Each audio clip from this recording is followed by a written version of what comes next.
ಕೇಳುತ್ತಿದ್ದೀರಾ ಮಾಹಿತಿ ಖಜಾನೆಯ ಕಾರ್ಯಕ್ರಮಗಳನ್ನು. ಮಾಹಿತಿ ಖಜಾನೆ ಯೂಟ್ಯೂಬ್ ವಾಹಿನಿಗೆ ನನ್ನೆಲ್ಲ ಸಂಯುಕ್ತರಿಗೂ ಆತ್ಮೀಯವಾದ ಸ್ವಾಗತ. ಇಂದು ನಾವು ಮತ್ತೊಂದು ಉಪಯುಕ್ತ ಮಾಹಿತಿಯೊಂದಿಗೆ ಬಂದಿದ್ದೇವೆ.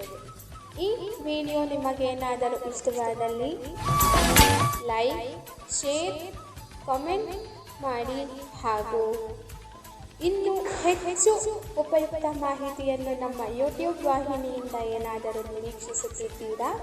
ನಿರೀಕ್ಷಿಸಿದಲ್ಲಿ ಬೆಲ್ ಐಕಾನ್ ಅನ್ನು ಕ್ಲಿಕ್ ಮಾಡುವುದರ ಮೂಲಕ ಸಬ್ಸ್ಕ್ರೈಬ್ ಆಗಿ.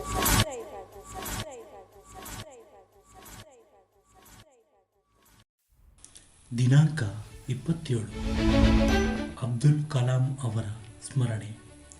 ಈ ಪ್ರಯುಕ್ತ ಒಂದು ವಿಶೇಷ ಪ್ರಸಾರ ನಿಮಗಾಗಿ. ಅಬ್ದುಲ್ ಕಲಾಂ ಭಾರತದ ಮಿಸ್ಸೈಲ್ ಮ್ಯಾನ್. ಅಬುಲ್ ಪಕೀರ್ ಜೈನುಲಾಬ್ದೀನ್ ಅಬ್ದುಲ್ ಕಲಾಂ ಅವರು ಭಾರತದ ಮಾಜಿ ರಾಷ್ಟ್ರಪತಿ ಮತ್ತು ಪ್ರಸಿದ್ಧ ವಿಜ್ಞಾನಿ. ತಮ್ಮ ದೇಶಪ್ರೇಮ ಮತ್ತು ವಿಜ್ಞಾನ ಕ್ಷೇತ್ರದಲ್ಲಿನ ಕೊಡುಗೆಗಳಿಂದಾಗಿ ಅವರು ಭಾರತದ ಮಿಸ್ಸೈಲ್ ಮ್ಯಾನ್ ಎಂದು ಪ್ರಸಿದ್ಧರಾದರು. ಬಡ ಕುಟುಂಬದಲ್ಲಿ ಜನಿಸಿದರು. ಅವರು ಓದಿನಲ್ಲಿ ಬಹಳ ಪ್ರತಿಭಾವಂತರಾಗಿದ್ದರು. ಮದ್ರಾಸ್ ಇನ್ಸ್ಟಿಟ್ಯೂಟ್ ಆಫ್ ಟೆಕ್ನಾಲಜಿಯಿಂದ ವಿಮಾನಯಾನ ಎಂಜಿನಿಯರಿಂಗ್ನಲ್ಲಿ ಪದವಿ ಪಡೆದರು. ಭಾರತೀಯ ರಕ್ಷಣಾ ಸಂಶೋಧನೆ ಮತ್ತು ಅಭಿವೃದ್ಧಿ ಸಂಸ್ಥೆ ವಾದಘ ಮತ್ತು ಭಾರತೀಯ ಬಾಹ್ಯಾಕಾಶ ಸಂಶೋಧನಾ ಸಂಸ್ಥೆ ಗಳಲ್ಲಿ ಕೆಲಸ ಮಾಡಿದರು. 2002 ರಿಂದ 2007 ರವರೆಗೆ ಭಾರತದ ರಾಷ್ಟ್ರಪತಿಯಾಗಿ ಸೇವೆ ಸಲ್ಲಿಸಿದರು. ಭಾರತವನ್ನು ವಿಶ್ವದ ಪ್ರಮುಖ ಬಾಹ್ಯಾಕಾಶ ರಾಷ್ಟ್ರಗಳಲ್ಲಿ ಒಂದನ್ನಾಗಿ ಮಾಡುವಲ್ಲಿ ಪ್ರಮುಖ ಪಾತ್ರ ವಹಿಸಿದರು. ಭಾರತದ ರಕ್ಷಣಾ ವ್ಯವಸ್ಥೆಯನ್ನು ಬಲಪಡಿಸುವಲ್ಲಿ ಪ್ರಮುಖ ಪಾತ್ರ ವಹಿಸಿದರು. ಯುವಜನರಲ್ಲಿ ವಿಜ್ಞಾನದ ಬಗ್ಗೆ ಆಸಕ್ತಿ ಜಾಗೃತಗೊಳಿಸಲು ಹಲವಾರು ಕಾರ್ಯಕ್ರಮಗಳನ್ನು ಆಯೋಜಿಸಿದರು. ಸರಳ ಜೀವನ ಮತ್ತು ಎತ್ತರದ ಆಲೋಚನೆಗಳನ್ನು ಹೊಂದಿದ್ದರು. ಯಾವಾಗಲೂ ದೇಶದ ಸೇವೆಯ ಬಗ್ಗೆ ಯೋಚಿಸುತ್ತಿದ್ದರು. ಅಬ್ದುಲ್ ಕಲಾಂ ಅವರು ಕೇವಲ ವಿಜ್ಞಾನಿ ಮಾತ್ರವಲ್ಲ, ಅವರು ಒಬ್ಬ ಸ್ಫೂರ್ತಿಯ ಸಂಕೇತವಾಗಿದ್ದರು. ಅವರ ಜೀವನ ಮತ್ತು ಕೊಡುಗೆಗಳು ಯಾವಾಗಲೂ ನಮ್ಮನ್ನು ಪ್ರೇರೇಪಿಸುತ್ತಲೇ ಇರುತ್ತವೆ. ಅಬ್ದುಲ್ ಕಲಾಂ ಅವರ ಬಾಲ್ಯ ಸರಳತೆಯಿಂದ ಸಾಧನೆಯತ್ತ. ಅಬ್ದುಲ್ ಕಲಾಂ ಅವರ ಬಾಲ್ಯ ಭಾರತದ ದಕ್ಷಿಣ ತುದಿಯಲ್ಲಿರುವ ರಾಮೇಶ್ವರನ್ನಲ್ಲಿ ಕಳೆದಿತ್ತು. ಅವರು ಬಂದಿದ್ದು ಬಹಳ ಸರಳ ಕುಟುಂಬದಿಂದ. ಅವರ ತಂದೆ ಬೋಟ್ ಮಾಲೀಕರಾಗಿದ್ದರು ಮತ್ತು ತಾಯಿ ಗೃಹಿಣಿಯಾಗಿದ್ದರು.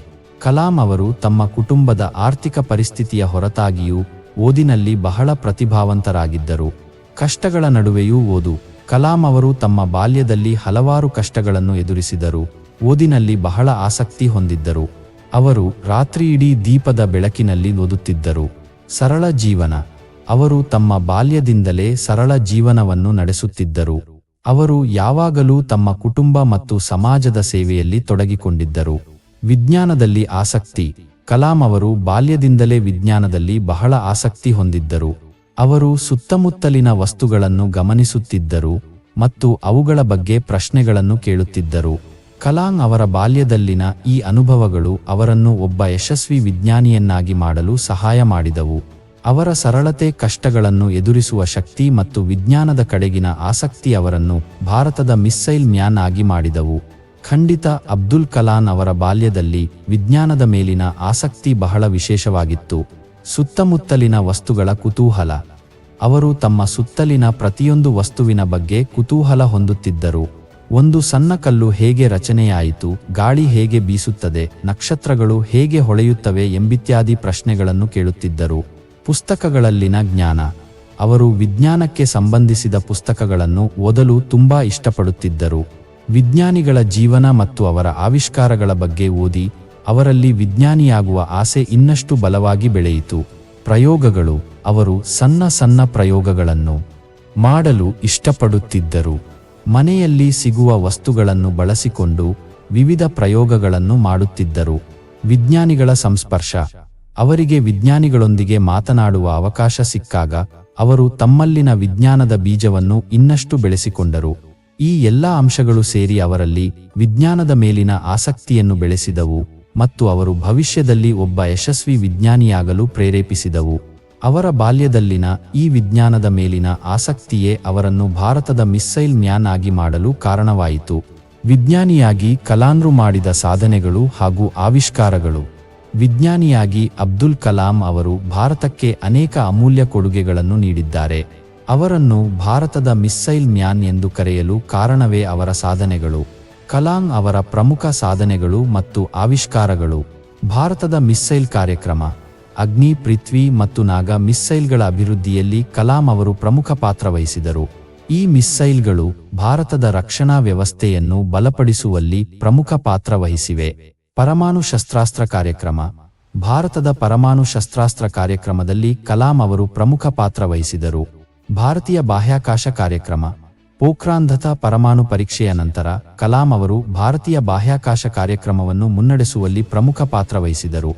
ಸಂಶೋಧನೆ ಮತ್ತು ಅಭಿವೃದ್ಧಿ.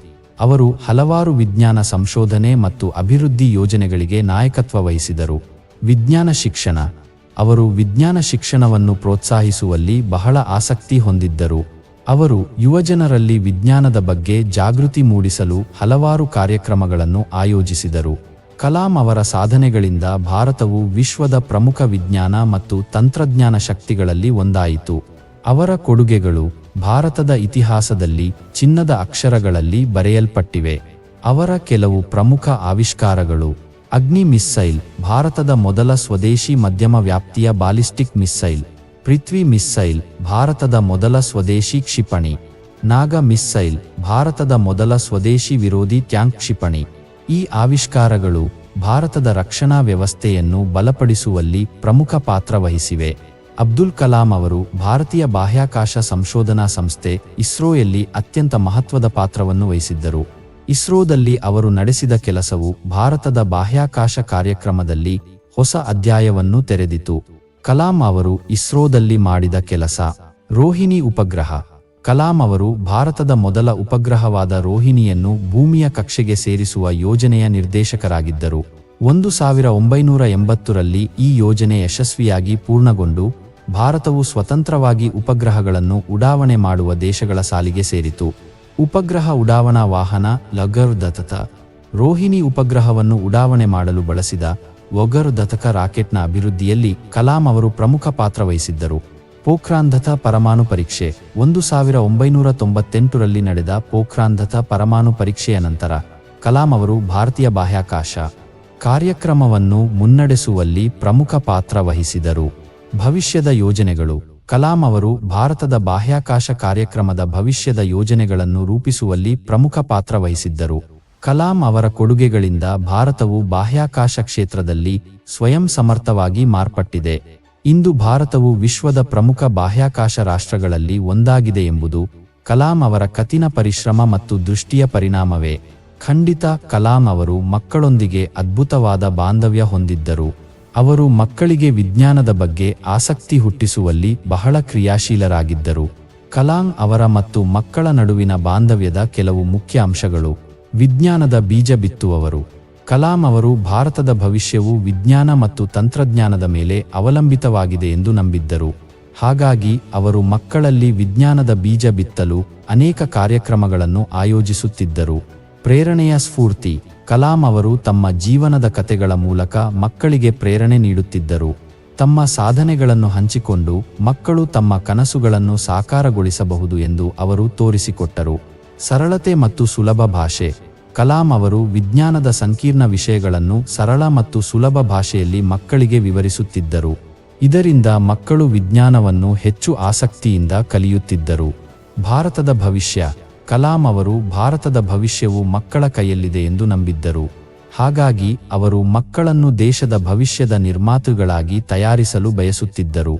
ಕಲಾಂ ಅವರ ಮತ್ತು ಮಕ್ಕಳ ನಡುವಿನ ಈ ಬಾಂಧವ್ಯವು ಇಂದಿಗೂ ಪ್ರಸ್ತುತವಾಗಿದೆ. ಅವರ ಆದರ್ಶಗಳು ಮತ್ತು ಕನಸುಗಳು ಇಂದಿಗೂ ಮಕ್ಕಳನ್ನು ಪ್ರೇರೇಪಿಸುತ್ತಲೇ ಇವೆ.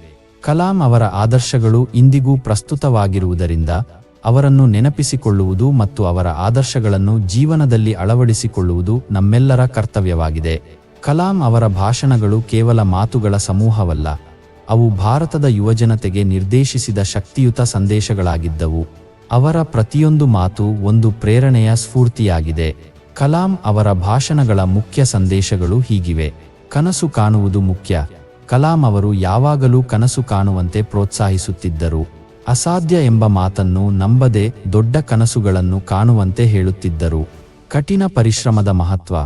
ಕನಸುಗಳನ್ನು ಸಾಕಾರಗೊಳಿಸಲು ಕಠಿಣ ಪರಿಶ್ರಮ ಅಗತ್ಯ ಎಂದು ಅವರು ಒತ್ತಿ ಹೇಳುತ್ತಿದ್ದರು. ಸೋಲುಗಳಿಂದ ಹೆದರದೆ ಯಶಸ್ಸಿನತ್ತ ಸಾಗುವಂತೆ ಪ್ರೋತ್ಸಾಹಿಸುತ್ತಿದ್ದರು. ಕಲಿಕೆಯ ಪ್ರಾಮುಖ್ಯತೆ, ಜೀವನ ಪೂರ್ತಿ ಕಲಿಯುವುದು ಮುಖ್ಯ ಎಂದು ಅವರು ನಂಬಿದ್ದರು. ಹೊಸ ವಿಷಯಗಳನ್ನು ಕಲಿಯುವ ಮೂಲಕ ಮಾತ್ರ ನಾವು ಬೆಳೆಯಬಹುದು ಎಂದು ಹೇಳುತ್ತಿದ್ದರು. ವಿಜ್ಞಾನ ಮತ್ತು ತಂತ್ರಜ್ಞಾನದ ಮಹತ್ವ. ಭಾರತದ ಭವಿಷ್ಯವು ವಿಜ್ಞಾನ ಮತ್ತು ತಂತ್ರಜ್ಞಾನದ ಮೇಲೆ ಅವಲಂಬಿತವಾಗಿದೆ ಎಂದು ಅವರು ನಂಬಿದ್ದರು. ಹಾಗಾಗಿ ಯುವಜನತೆ ವಿಜ್ಞಾನದ ಕ್ಷೇತ್ರದಲ್ಲಿ ಸಕ್ರಿಯವಾಗಿ ತೊಡಗಿಸಿಕೊಳ್ಳುವಂತೆ ಪ್ರೋತ್ಸಾಹಿಸುತ್ತಿದ್ದರು. ದೇಶಭಕ್ತಿ. ಕಲಾಂ ಅವರು ದೇಶಭಕ್ತಿಯನ್ನು ಬಹಳ ಮುಖ್ಯವೆಂದು ಪರಿಗಣಿಸುತ್ತಿದ್ದರು. ದೇಶದ ಸೇವೆ ಮಾಡುವುದು ಪ್ರತಿಯೊಬ್ಬ ನಾಗರಿಕನ ಕರ್ತವ್ಯ ಎಂದು ಹೇಳುತ್ತಿದ್ದರು. ಸರಳ ಜೀವನ. ಕಲಾಂ ಅವರು ಸರಳ ಜೀವನವನ್ನು ನಡೆಸುತ್ತಿದ್ದರು. ಅವರು ಭೌತಿಕ ಸಂಪತ್ತುಗಿಂತ ಜ್ಞಾನ ಮತ್ತು ಸೇವೆಯನ್ನು ಹೆಚ್ಚು ಮುಖ್ಯವೆಂದು ಪರಿಗಣಿಸುತ್ತಿದ್ದರು. ಕಲಾಂ ಅವರ ಭಾಷಣಗಳ ಸಂದೇಶಗಳನ್ನು ನಾವು ಹೇಗೆ ಬಳಸಿಕೊಳ್ಳಬಹುದು? ಕನಸು ಕಾಣಲು ಪ್ರಾರಂಭಿಸಿ. ಕಲಾಂ ಅವರ ಮಾತುಗಳನ್ನು ನೆನಪಿಸಿಕೊಂಡು ನಮ್ಮ ಕನಸುಗಳನ್ನು ಪಟ್ಟಿ ಮಾಡಿ. ಕಠಿಣ ಪರಿಶ್ರಮ ಮಾಡಿ. ನಮ್ಮ ಕನಸುಗಳನ್ನು ಸಾಕಾರಗೊಳಿಸಲು ಪ್ರತಿದಿನ ಕಷ್ಟಪಟ್ಟು ಕೆಲಸ ಮಾಡಿ. ವಿಜ್ಞಾನ ಮತ್ತು ತಂತ್ರಜ್ಞಾನದ ಕ್ಷೇತ್ರದಲ್ಲಿ ಸಕ್ರಿಯವಾಗಿ ತೊಡಗಿಸಿಕೊಳ್ಳಿ. ಭಾರತದ ಅಭಿವೃದ್ಧಿಗೆ ನಮ್ಮ ಕೊಡುಗೆ ನೀಡಿ. ದೇಶ ಸೇವೆ ಮಾಡಿ. ದೇಶದ ಅಭಿವೃದ್ಧಿಯಲ್ಲಿ ನಮ್ಮ ಪಾತ್ರವನ್ನು ವಹಿಸಿ. ಸರಳ ಜೀವನವನ್ನು ನಡೆಸಿ. ಭೌತಿಕ ಸಂಪತ್ತುಗಿಂತ ಜ್ಞಾನ ಮತ್ತು ಸೇವೆಯನ್ನು ಹೆಚ್ಚು ಮುಖ್ಯವೆಂದು ಪರಿಗಣಿಸಿ.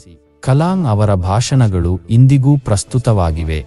ಅವರ ಸಂದೇಶಗಳು ನಮ್ಮನ್ನು ಪ್ರೇರೇಪಿಸಿ ಉತ್ತಮ ಭವಿಷ್ಯವನ್ನು ನಿರ್ಮಿಸಲು ಪ್ರೋತ್ಸಾಹಿಸುತ್ತವೆ. ಕಲಾಂ ಅವರು ಭಾರತವನ್ನು ವಿಶ್ವದ ಅತ್ಯುತ್ತಮ ರಾಷ್ಟ್ರಗಳಲ್ಲಿ ಒಂದನ್ನಾಗಿಸುವ ಕನಸನ್ನು ಕಂಡಿದ್ದರು. ಅವರ ಕನಸುಗಳು ಕೇವಲ ಒಬ್ಬ ವ್ಯಕ್ತಿಯ ಕನಸುಗಳಲ್ಲ, ಬದಲಾಗಿ ಇಡೀ ದೇಶದ ಯುವಜನತೆಯ ಕನಸುಗಳನ್ನು ಪ್ರತಿನಿಧಿಸುತ್ತಿದ್ದವು. ಕಲಾಂ ಅವರ ಕೆಲವು ಮುಖ್ಯ ಕನಸುಗಳು. ಅಭಿವೃದ್ಧಿ ಹೊಂದಿದ ಭಾರತ.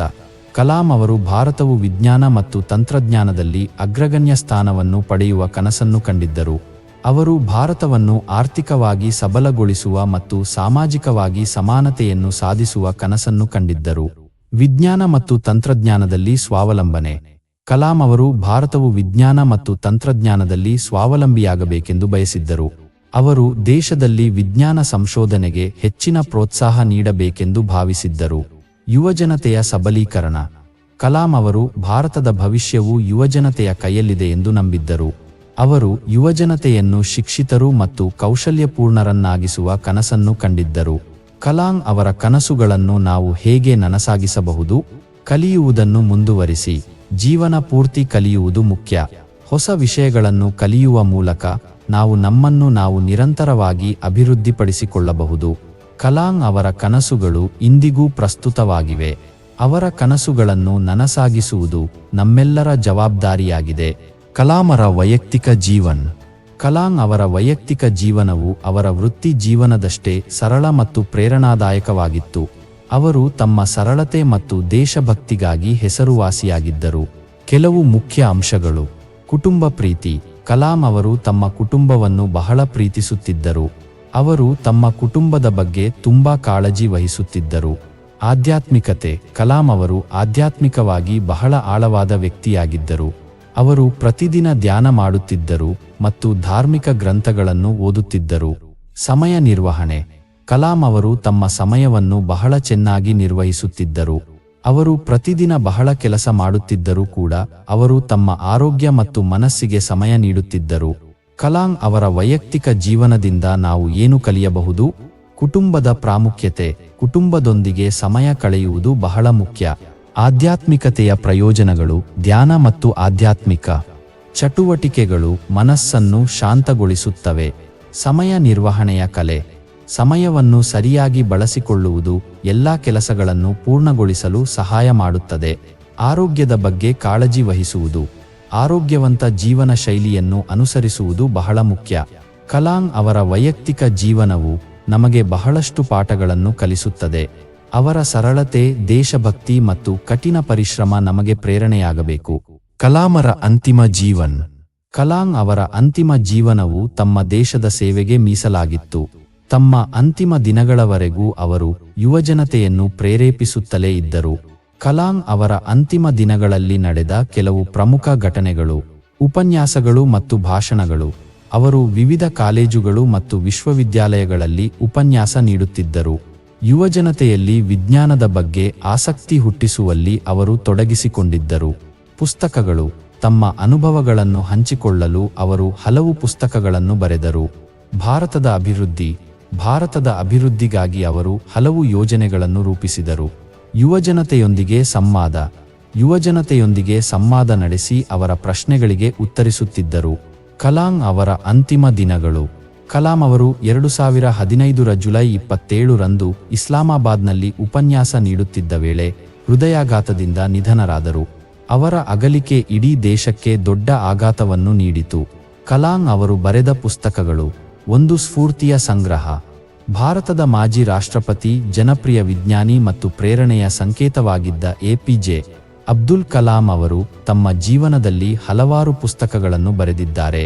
ಈ ಪುಸ್ತಕಗಳು ಕೇವಲ ಜ್ಞಾನದ ಆಗರವಲ್ಲ, ಬದಲಾಗಿ ಯುವಜನತೆಗೆ ದಿಕ್ಕನ್ನು ತೋರಿಸುವ ದೀಪಸ್ತಂಭಗಳಾಗಿವೆ.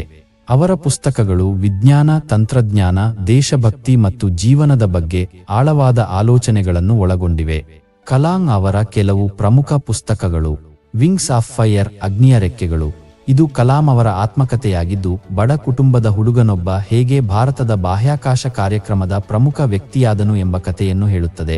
ಈ ಪುಸ್ತಕವು ಕಲಾಂ ಅವರ ಬಾಲ್ಯ, ವಿದ್ಯಾಭ್ಯಾಸ, ವೃತ್ತಿಜೀವನ ಮತ್ತು ರಾಷ್ಟ್ರಪತಿಯಾಗುವವರೆಗಿನ ಪ್ರಯಾಣವನ್ನು ವಿವರಿಸುತ್ತದೆ. Ignited minds. ಈ ಪುಸ್ತಕದಲ್ಲಿ ಕಲಾಂ ಅವರು ದೇಶದಾದ್ಯಂತ ಪ್ರಯಾಣಿಸಿ ಯುವಜನತೆಯೊಂದಿಗೆ ನಡೆಸಿದ ಸಂವಾದಗಳನ್ನು ವಿವರಿಸಿದ್ದಾರೆ. ಯುವಜನರಲ್ಲಿ ವಿಜ್ಞಾನದ ಬಗ್ಗೆ ಆಸಕ್ತಿ ಹುಟ್ಟಿಸುವ ಮತ್ತು ದೇಶದ ಅಭಿವೃದ್ಧಿಯಲ್ಲಿ ತೊಡಗಿಸಿಕೊಳ್ಳುವಂತೆ ಪ್ರೇರೇಪಿಸುವುದು ಈ ಪುಸ್ತಕದ ಮುಖ್ಯ ಉದ್ದೇಶ. ಇಂಡಿಯಾ 2020. ಈ ಪುಸ್ತಕದಲ್ಲಿ ಕಲಾಂ ಅವರು 2020ರಲ್ಲಿ ಭಾರತ ಹೇಗಿರಬೇಕು ಎಂಬ ಕನಸನ್ನು ವಿವರಿಸಿದ್ದಾರೆ. ವಿಜ್ಞಾನ ಮತ್ತು ತಂತ್ರಜ್ಞಾನದಲ್ಲಿ ಭಾರತವು ವಿಶ್ವದಲ್ಲಿ ಅಗ್ರಗಣ್ಯ ಸ್ಥಾನವನ್ನು ಪಡೆಯಬೇಕೆಂಬ ಅವರ ದೃಷ್ಟಿ ಇದರಲ್ಲಿ ಪ್ರತಿಫಲಿಸುತ್ತದೆ. Target 3 billion. ಈ ಪುಸ್ತಕದಲ್ಲಿ ಕಲಾಂ ಅವರು ಭಾರತದ ಜನಸಂಖ್ಯೆಯನ್ನು ಸಂಪತ್ತಾಗಿ ಪರಿವರ್ತಿಸುವ ಬಗ್ಗೆ ಮಾತನಾಡಿದ್ದಾರೆ. ಜನಸಂಖ್ಯೆಯನ್ನು ಶಿಕ್ಷಿತ ಮತ್ತು ಕೌಶಲ್ಯಪೂರ್ಣರನ್ನಾಗಿಸುವ ಮೂಲಕ ದೇಶದ ಅಭಿವೃದ್ಧಿ ಸಾಧ್ಯ ಎಂಬ ಅವರ ನಂಬಿಕೆ ಇದರಲ್ಲಿ ವ್ಯಕ್ತವಾಗಿದೆ. ಕಲಾಂ ಅವರ ಪುಸ್ತಕಗಳ ಮಹತ್ವ. ಪ್ರೇರಣೆ. ಕಲಾಂ ಅವರ ಪುಸ್ತಕಗಳು ಯುವಜನತೆಯಲ್ಲಿ ದೊಡ್ಡ ಪ್ರಮಾಣದಲ್ಲಿ ಪ್ರೇರಣೆಯನ್ನು ತುಂಬುತ್ತವೆ. ಜ್ಞಾನದ ಆಗರ. ಅವರ ಪುಸ್ತಕಗಳು ವಿಜ್ಞಾನ ಮತ್ತು ತಂತ್ರಜ್ಞಾನದ ಬಗ್ಗೆ ಆಳವಾದ ಜ್ಞಾನವನ್ನು ನೀಡುತ್ತವೆ. ದೇಶಭಕ್ತಿ. ದೇಶದ ಬಗ್ಗೆ ಪ್ರೀತಿ ಮತ್ತು ದೇಶ ಸೇವೆಯ ಮಹತ್ವವನ್ನು ಅವು ತಿಳಿಸುತ್ತವೆ. ಸಕಾರಾತ್ಮಕ ಚಿಂತನೆ. ಸಕಾರಾತ್ಮಕ ಚಿಂತನೆ ಮತ್ತು ಕನಸುಗಳನ್ನು ಸಾಕಾರಗೊಳಿಸುವ ಬಗ್ಗೆ ಅವು ಪ್ರೋತ್ಸಾಹಿಸುತ್ತವೆ. ಕಲಾಂ ಅವರ ಪುಸ್ತಕಗಳು ಕೇವಲ ಪುಸ್ತಕಗಳಲ್ಲ, ಬದಲಾಗಿ ಒಂದು ಸ್ಫೂರ್ತಿಯ ಸಂಗ್ರಹ. ಅವು ಯುವಜನತೆಗೆ ದಿಕ್ಕನ್ನು ತೋರಿಸುವ ದೀಪಸ್ತಂಭಗಳಾಗಿವೆ. ಈ ಪುಸ್ತಕಗಳನ್ನು ಓದುವುದರಿಂದ ನಾವು ನಮ್ಮ ಜೀವನದಲ್ಲಿ ಹಲವಾರು ಸವಾಲುಗಳನ್ನು ಎದುರಿಸಲು ಮತ್ತು ಯಶಸ್ಸನ್ನು ಸಾಧಿಸಲು ಪ್ರೇರಣೆ ಪಡೆಯಬಹುದು.